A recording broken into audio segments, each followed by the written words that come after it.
خرج علينا معمم الشيعة زاعمين أن كربلاء أفضل من الكعبة، كربلاء التي بها لطم وتطبير ونياحة وسجود للقبور والأضرحة.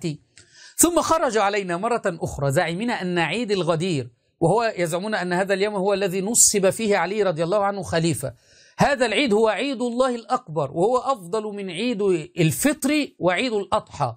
وأنا أقول لهم نتحداكم أن تثبتوا لنا أن علي رضي الله عنه احتفل بهذا العيد، أو النبي صلى الله عليه وسلم جمع الصحابة وآل البيت واحتفل بهذا العيد، أو أن الأئمة كانوا يحتفلون بهذا العيد.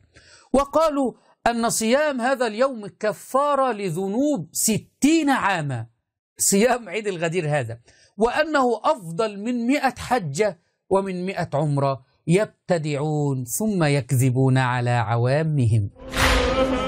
الروايات تنص على أن عيد الغدير عيد الله الأكبر، وفيه أعمال عديدة ينبغي للمؤمن أن يأتي بها أو ببعضها، مما ورد فيه الصيام، وأن الصيام في يوم الغدير غدا يعني باكر كفارة لذنوب 60 سنة، وأنه يعدل 100 حجة و100 عمرة.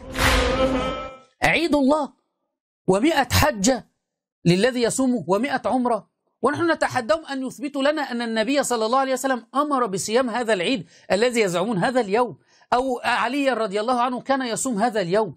يكذبون. لذلك نحن نقول أن دين الشيعة دين مستحدث، كل يوم يخرج لنا ببدعة جديدة، كل يوم يخرج لنا بشيء جديد وينسبونه إلى آل بيت رسول الله صلى الله عليه وسلم، عمائم مزيفة.